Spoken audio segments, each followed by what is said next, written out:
Now look at this. Hoy. Yeah, boy. Parang nanginig si ate ah. Nag-dirty finger pa siya eh. Gulat siya, hindi niya akalain na gagawin ng lalaki.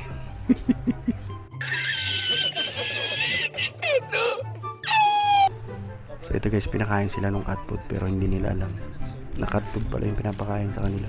What?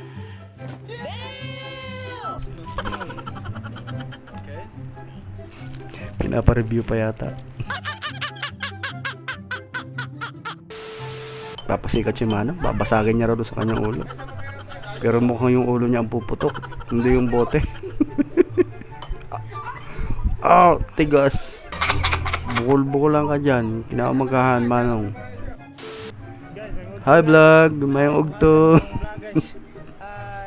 Hi ka mo sa akong vloggers daw.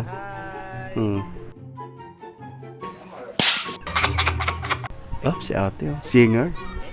Kaya binuksan nung kasama niya yung pinto.